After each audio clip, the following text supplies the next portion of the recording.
Olá, eu sou o professor Lucas Neto. Sejam bem-vindos a mais um programa Escola Bíblica no seu lar. Hoje nós vamos estudar a lição de número 8, que tem como título As causas da desunião devem ser eliminadas. Introdução da lição. A unidade da fé dos cristãos consolida a base fundamental para a pregação do Evangelho de Cristo em todo o mundo. Nesta lição, veremos a união dos israelitas como fator de sucesso para a prática da justiça social, finalizando o nosso estudo compreendendo o que é a unidade da fé, suas realidades espirituais absolutas, bem como seus atributos. Lição, item número 1. A união dos israelitas como fator de sucesso para a prática da justiça social. Veremos agora os acontecimentos que foram ocorridos numa situação de desigualdades sociais no meio do povo israelita. E o primeiro acontecimento é que a unidade é indispensável para a realização dos objetivos. A liderança de Zorobabel do povo israelita para a reconstrução do templo, a liderança de Neemias para a reconstrução dos muros de Jerusalém e da recomposição das portas da cidade, e a liderança de Esdras para o restabelecimento da liturgia de adoração ao Senhor, foram realizadas com sucesso. Porém, um fator preponderante para isso foi a união do povo israelita com foco exclusivo nestas missões. Um outro acontecimento, à época do governo de Neemias, foi a injustiça social no meio do povo israelita. O povo israelita, ao ocuparem a terra prometida pós-exílio babilônico, se depararam com o problema de sua própria subsistência, pois não tinham como comprar os seus alimentos e pagar os impostos devidos ao rei, a não ser penhorando os seus bens materiais ou tomando dinheiro emprestado de seus patrícios israelitas com usura, tendo então em contrapartida que pagar os empréstimos trabalhando como escravos ou mesmo vendendo as filhas como escravas, combinando com a entrega de seus campos e plantações para o pagamento das dívidas. No livro de Neemias, capítulo de número 5, versículos 1 ao 5, diz assim a palavra do Senhor. Foi grande, porém, o clamor do povo e de suas mulheres contra os judeus, seus irmãos. Porque havia os que diziam, somos muitos, nós, nossos filhos e nossas filhas, que se nos dê trigo para que comamos e vivamos. Também houve os que diziam, as nossas terras, as nossas vinhas e as nossas casas hipotecamos para tomarmos trigo nesta fome. Houve ainda os que diziam, tomamos dinheiro emprestado até para o tributo do rei sobre as nossas terras e as nossas vinhas. No entanto, nós somos da mesma carne como eles, e nossos filhos são tão bons como os deles. E eis que sujeitamos nossos filhos e nossas filhas para serem escravos. Alguns de nossas filhas já estão reduzidas à escravidão. Não está em nosso poder evitá-lo, pois os nossos campos e as nossas vinhas já são de outros.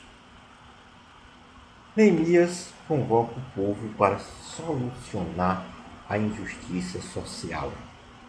Neemias, o governador de Jerusalém, ao tomar conhecimento da injustiça social que imperava no meio do povo israelita, chama a atenção das autoridades e oficiais quanto a esta exploração dos mais pobres pelos próprios israelitas e, reunido com todo o povo, conclama a todos os credores a perdoarem as dívidas de seus devedores e a devolverem os campos, plantações de uvas, oliveiras e as casas às quais se apropriaram. Neemias, capítulo 5, versículos 6 ao 11, diz assim a palavra do Senhor. Ouvindo eu, pois, o seu clamor e estas palavras, muito me aborreci. Depois de ter considerado comigo mesmo, repreendi os nobres e magistrados e lhes disse: sois usuários cada um para com seu irmão. E convoquei contra eles um grande ajuntamento. Disse-lhes: nós resgatamos os judeus, nossos irmãos, que foram vendidos a agentes, segundo nossas posses, e vós outra vez negociareis vossos irmãos para que sejam vendidos a nós? Então se calaram, e não acharam o que responder. Disse mais: não é bom o que fazeis. Porventura não devias andar no temor do nosso Deus por causa do opróbrio dos gentios, os nossos inimigos? Também eu, meu irmão, meus irmãos e meus moços, lhe demos dinheiro emprestado e trigo. Demos de mão a esse empréstimo. Restituí-lhes hoje vos peço as suas terras, as suas vinhas, os seus olivais e as suas casas, como também o centésimo do dinheiro do trigo, do vinho e do azeite que exigistes deles. A paz, então, é estabelecida entre os israelitas. As autoridades israelitas concordaram com a proposta de Neemias e, sob juramento, diante dos sacerdotes, prometeram devolver as propriedades e não mais cobrar as dívidas monetárias de todo o povo. Então, Neemias capítulo 5, versículos 12 e 13. Então responderam: restituir-lhes-emos e nada lhe pediremos. Faremos assim, como dizes. Então chamei os sacerdotes e os fiz jurar que fariam segundo prometeram. Também sacudi o meu regaço e disse: assim o faça Deus. Sacuda de sua casa e de seu trabalho a todo homem que não cumprir esta promessa, seja sacudido e despojado. E toda a congregação respondeu: amém. E louvaram o Senhor, e o povo fez segundo a sua promessa.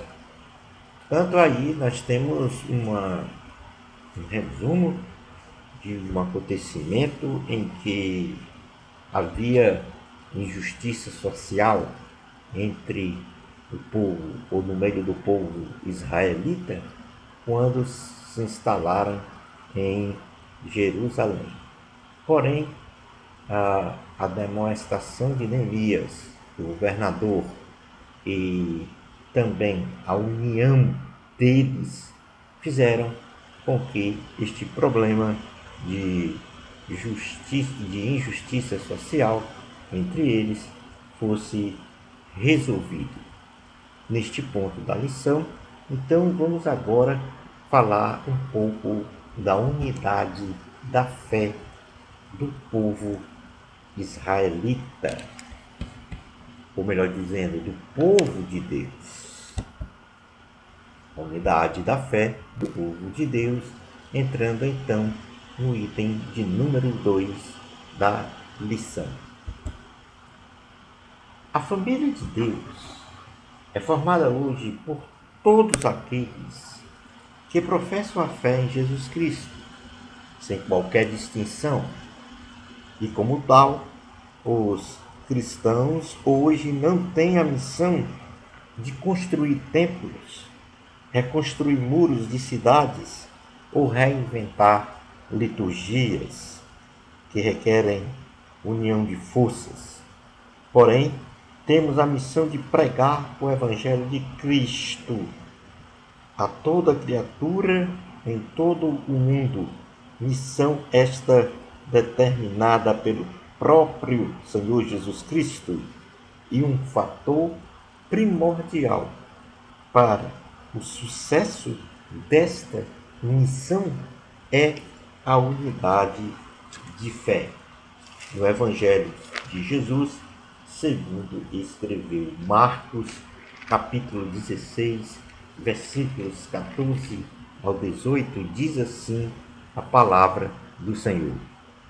Finalmente apareceu Jesus aos 11, quando estavam à mesa, e censurou-lhes a incredulidade e dureza de coração, porque não deram crédito aos que o tinham visto já ressuscitado.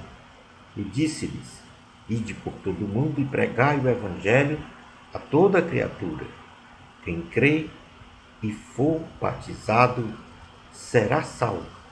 Quem, porém, não crê estará condenado. Estes sinais hão de acompanhar aqueles que creem. Em meu nome expelirão demônios, falarão novas línguas, pegarão em serpentes, e se alguma coisa mortífera beberem, não lhes fará mal. Se impuserem as mãos sobre enfermos, eles ficarão curados.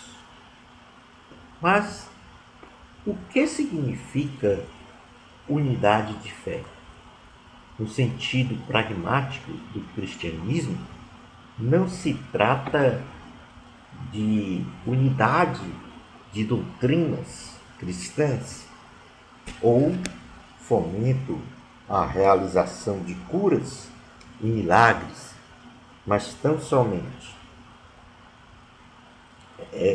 é uma unidade, a unidade da fé é uma unidade cristocêntrica da nossa própria fé, explicitada então pelo apóstolo Paulo na carta aos Efésios, capítulo 4, versículos 11 ao 13, o apóstolo registrou: E ele mesmo concedeu uns para apóstolos, outros para profetas, outros para evangelistas e outros para pastores e mestres, com vistas ao aperfeiçoamento dos santos, para o desempenho do seu serviço, para a edificação do corpo de Cristo, até que todos cheguemos à unidade da fé e do pleno conhecimento do Filho de Deus,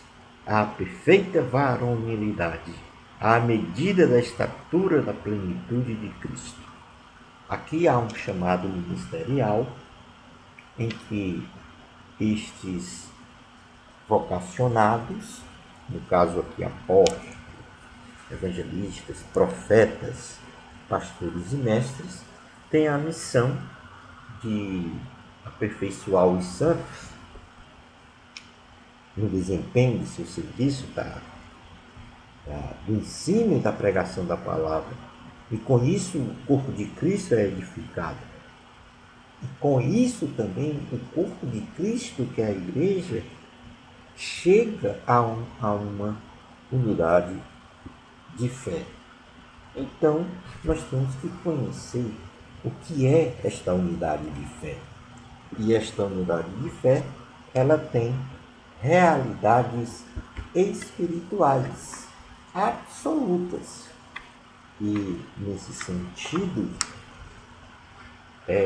esta unidade de fé, que é cristocêntrica, ela é consubstanciada numa fé salvadora, com base em 7 realidades espirituais absolutas que devem reger uma vida piedosa cristã. Então, tendo a consciência absoluta destas realidades espirituais, nós temos uma unidade de fé. Portanto, aqui a unidade de fé referida pelo apóstolo Paulo não é uma unidade de fé relacionada a conhecimento de doutrinas, mas ao conhecimento destas realidades espirituais absolutas. E por isso o apóstolo Paulo, ele enumera pelo menos 7 elementos espirituais desta unidade que devem ser experimentadas pela igreja em sua missão de pregar o evangelho de Cristo a toda criatura em todo o mundo. Portanto, no início da lição, nós falamos que a missão da igreja não é mais de construir grandes templos ou muros de cidades ou estabelecer liturgias, novas liturgias. Não. A missão da igreja é pregar o evangelho. E o primeiro ponto para esta unidade de fé é conhecer essas realidades espirituais, para que a igreja venha a realizar a sua missão dada pelo próprio Senhor Jesus Cristo. Na carta aos Efésios, capítulo 4, versículos 4 a 6, o apóstolo Paulo enumera estas realidades espirituais e diz: há somente um corpo e um espírito, no vínculo da paz, como também fostes chamados numa só esperança da vossa vocação. Há um só Senhor, uma só fé, um só batismo, um só Deus e Pai de todos, o qual é sobre todos, age por meio de todos e está em todos. Então vamos fazer agora um descritivo de cada realidade espiritual. E nesse sentido, vamos começar com um só corpo. A igreja não visível e universal é o corpo de Cristo, que dirigida pelo Espírito Santo é sacerdotal, santa, real e que em sua essência é um modelo espiritual de unidade para as igrejas visíveis e denominacionais. Neste sentido, a Igreja Universal possui em sua composição pessoas das diversas igrejas locais, que pela conversão são de Cristo, considerando ainda que existem pessoas que estão nas igrejas locais, porém não experimentaram a conversão para Cristo.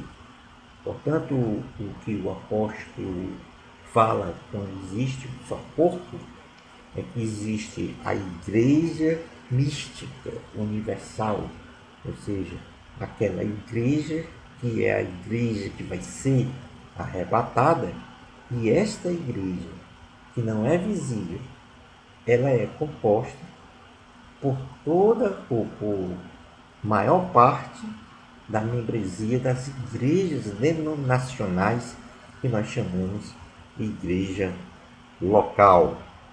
E a igreja universal, a igreja mística de Cristo, são exatamente os convertidos para Cristo de forma autêntica.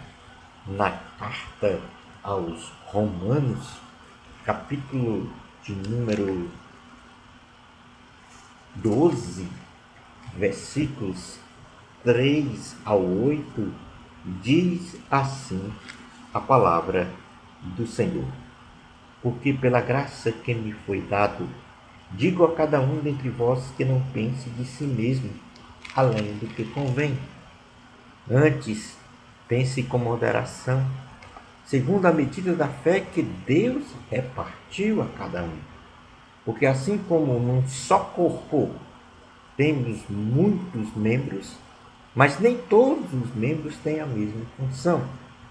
Assim também nós, conquanto muitos somos um só corpo em Cristo e membros uns dos outros, tendo, porém, diferentes dons, segundo a graça que nos foi dada. Se profecia, segundo a proporção da fé. Se ministério, dediquemo-nos ao ministério. Ou que ensina, esmere-se no fazer. Ou que exorta, faça com dedicação. O que contribui, com liberalidade. O que preside, com diligência. Quem exerce misericórdia, com alegria. Portanto, aqui a primeira realidade espiritual absoluta para a unidade de fé é compreender que existe um só corpo de Cristo, que é a Igreja mística, a Igreja invisível, a Igreja universal, que é composta por vários ou milhares, milhões de membros das igrejas locais em todos os tempos da vida do homem na terra. Um só Espírito é a segunda realidade. Esta referência de um só Espírito se reporta ao Espírito Santo, que opera em larga escala na Igreja universal, na Igreja mística, na Igreja que vai ser arrebatada, promovendo então o Espírito, a conversão, a regeneração, a justificação, a santificação de todos, ou seja, promovendo uma essência divina, organizativa do povo de Deus. E neste aspecto, operando livremente o Espírito Santo nas igrejas locais, não há espaço para desunião ou existência de grupos amotinados em qualquer denominação local. Na segunda carta aos Coríntios, no capítulo de número 3, versículos 17 e 18, diz assim a palavra de Deus: Ora, o Senhor é o Espírito, e onde está o Espírito do Senhor, aí há liberdade. E todos nós, com o rosto desvendado, contemplando como por espelho a glória do Senhor, somos transformados de glória em glória na sua própria imagem, como pelo Senhor, o Espírito.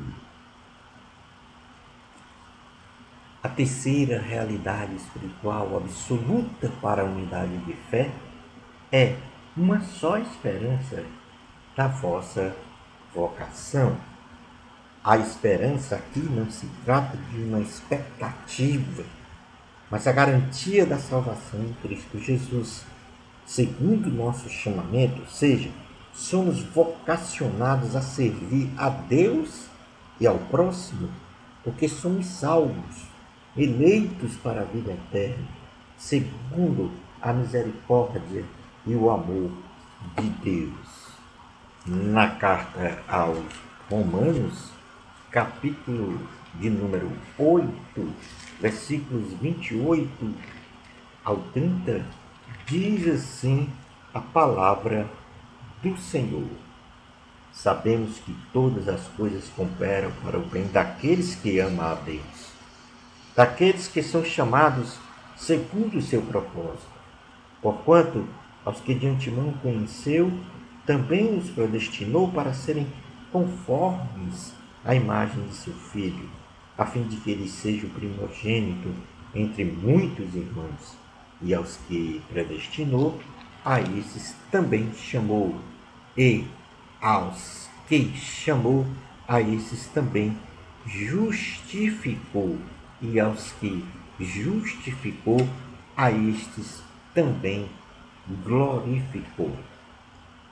A quinta realidade espiritual absoluta para a unidade da fé do povo de Deus é um só Senhor. Jesus Cristo é o Senhor da Igreja de tudo e de todos. Todos nós devemos prestar contas a Jesus de nossas obras, do nosso ser e do nosso viver. Jesus é a única autoridade absoluta na igreja local ou universal. E neste aspecto, não há espaço para homens se apropriarem de exercer domínio sobre as pessoas, de serem ditadores, de promoverem divisões, pois se assim o fizerem, estarão numa ação de apropriação indébita, pois o Senhor da igreja e, portanto, dono das ovelhas, é Cristo. Romanos capítulo 10, versículos 6 ao 13, diz assim a palavra do Senhor.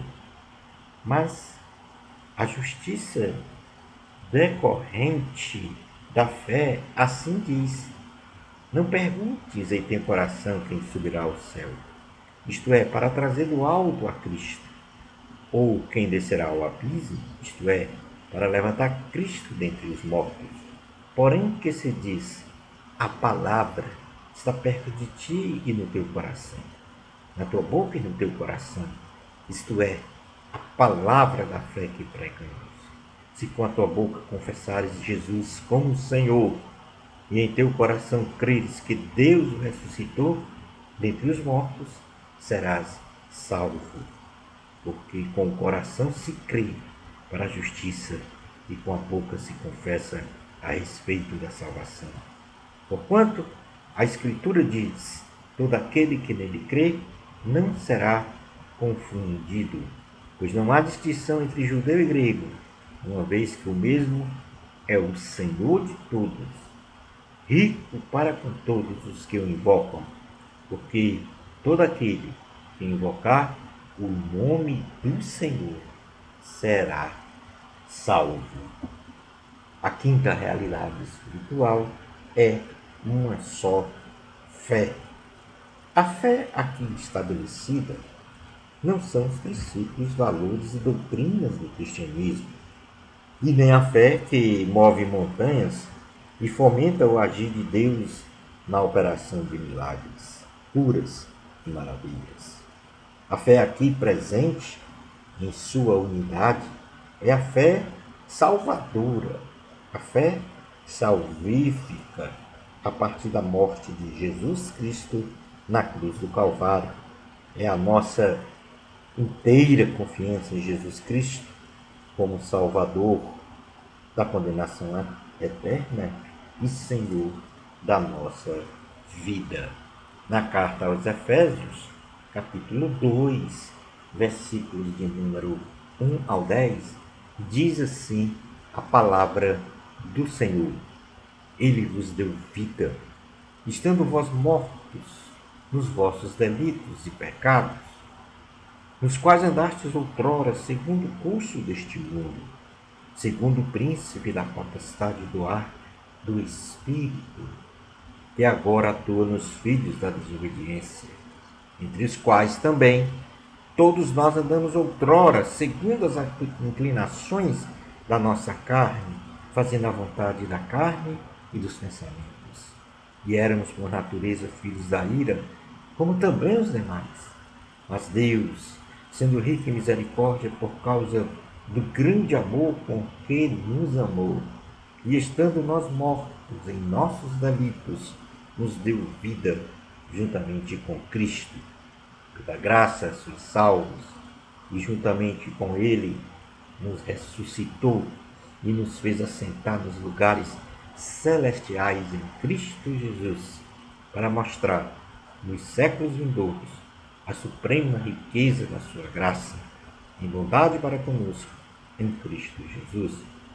Porque pela graça sois salvos, mediante a fé, e isto não vem de vós, é dom de Deus, não de obras, para que ninguém se glorie, pois somos feitura dele, criados em Cristo Jesus, para boas obras, as quais Deus de antemão preparou para que andássemos nela. Como sexta realidade espiritual absoluta para a unidade da fé, do povo de Deus, nós temos um só batismo.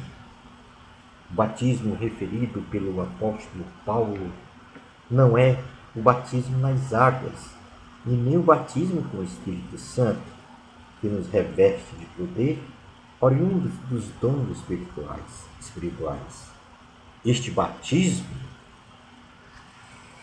é único, porque é o batismo espiritual que nos une a Cristo. É o selo do Espírito Santo em nós.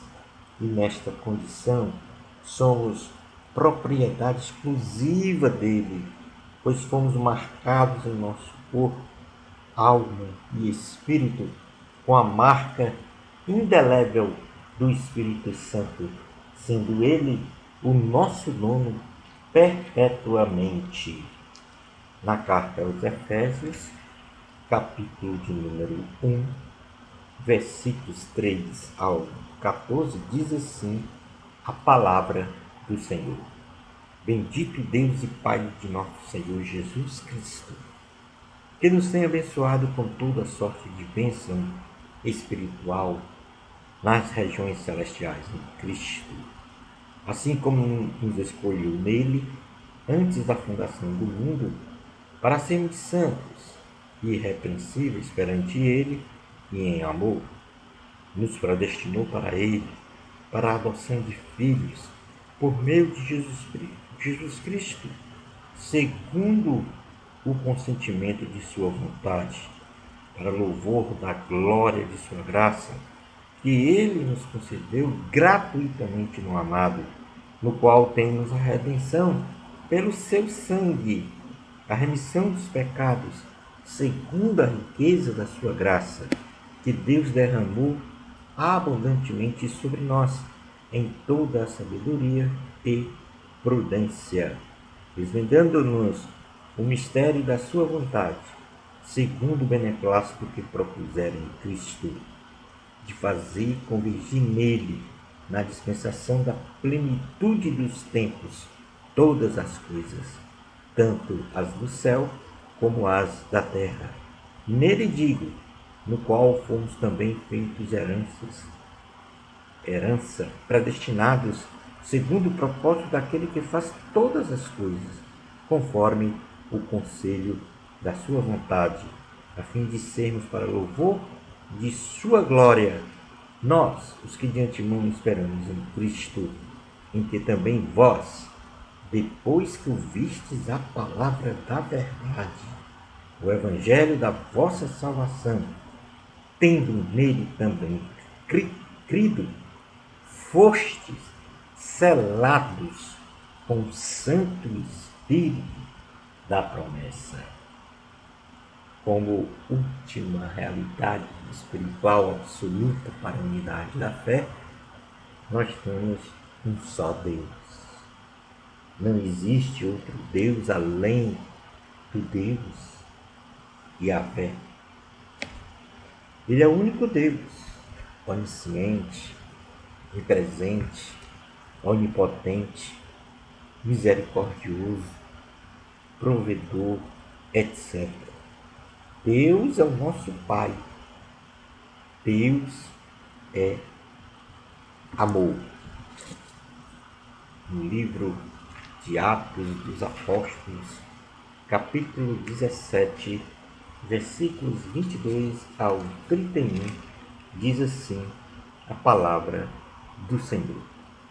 Então Paulo, levantando-se no meio do Areópago, disse: Senhores atenienses, em tudo vos vejo acentuadamente religiosos, porque passando e observando os objetos de vosso culto, encontrei também um altar, no qual está inscrito: ao Deus desconhecido. Pois esse que adorais sem conhecer é precisamente aquele que eu vos anuncio, o Deus que fez o mundo e tudo que nele existe, sendo ele Senhor do céu e da terra. Não habita em santuários feitos por mãos humanas, nem é servido por mãos humanas, como se de alguma coisa precisasse, pois ele mesmo é quem a todos dá vida, respiração e tudo mais. De um só fez toda a raça humana para habitar sobre toda a face da terra, havendo fixado os tempos previamente estabelecidos e os limites da sua habitação, para buscarem a Deus, se porventura tateando possam achar, bem que não está longe de cada um de nós, pois nele vivemos e nos movemos e existimos, como alguns dos vossos poetas têm dito, porque dele também somos geração. Sendo, pois, geração de Deus, não devemos pensar que a divindade é semelhante ao ouro, à prata ou à pedra, trabalhados pela arte e imaginação do homem. Ora, não levou Deus em conta os tempos da ignorância.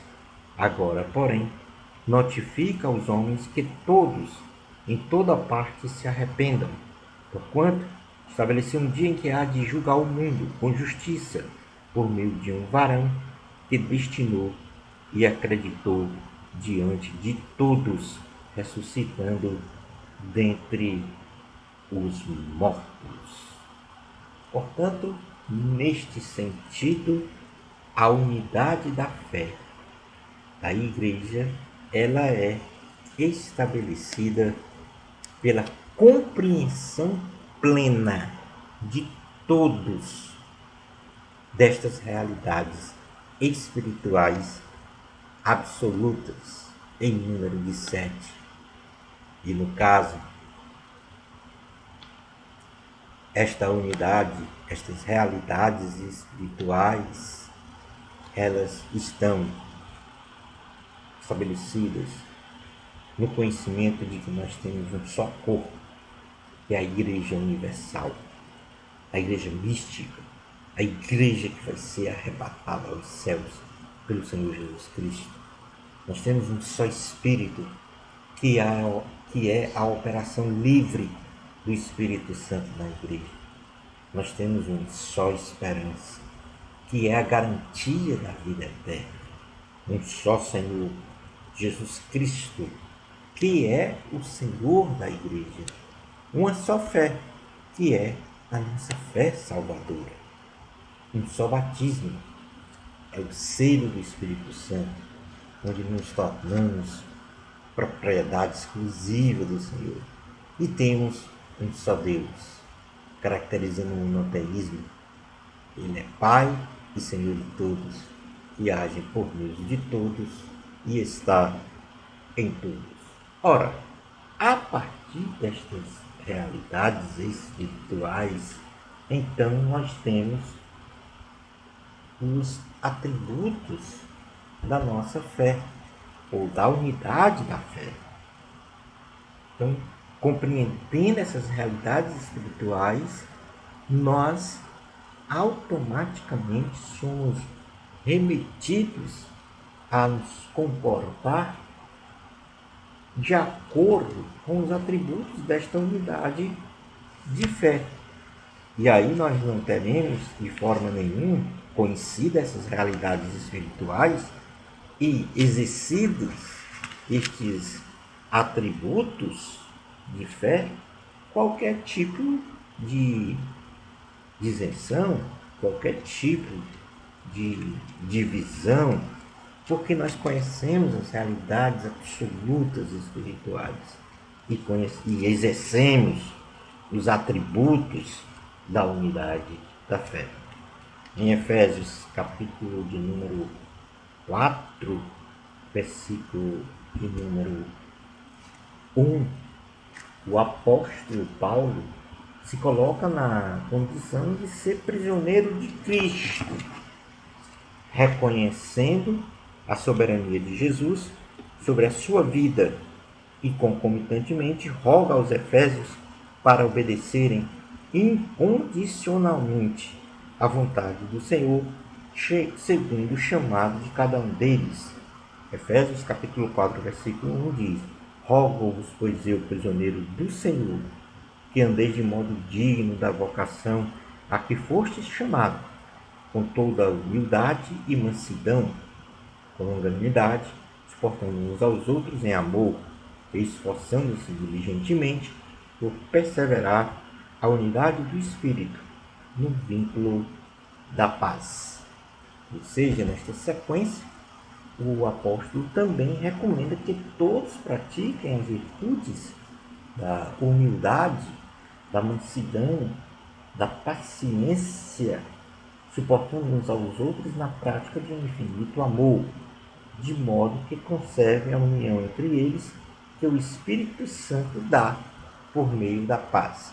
Então, a prática destas 4 virtudes que estão relacionadas ao fruto do Espírito, ou seja, as qualidades, as virtudes do fruto do Espírito, humildade, mansidão, paciência e amor, vai nos garantir exatamente um vínculo da paz, vai nos garantir a uma unidade na forma pragmática. E é então por isso que nós temos que conhecer não só as realidades espirituais absolutas da unidade de fé, como também praticar estas virtudes: humildade, mansidão, longanimidade. E a prática dessas virtudes devem ser realizadas a partir da operação do Espírito Santo em nós, para que não haja dissensões, para que não haja em nós qualquer tipo de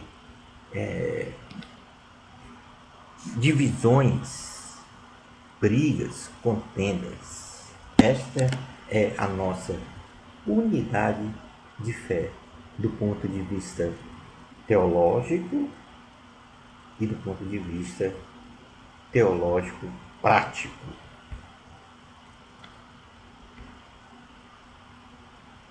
Vamos então agora para a nossa conclusão de nossa aula e, neste sentido, nossa compreensão de Deus como igreja, enquanto indivíduo de um corpo ou na coletividade, na membresia da igreja local, deve ser permeada por estas realidades espirituais absolutas, pois estas realidades espirituais, bem compreendidas, nos remete a comportamentos naturais dos atributos da unidade da fé, que convergem sempre para uma sólida união do corpo de Cristo, afastando do nosso convívio as dissensões, facções, ódio, mentiras, fofocas e outros diversos pecados.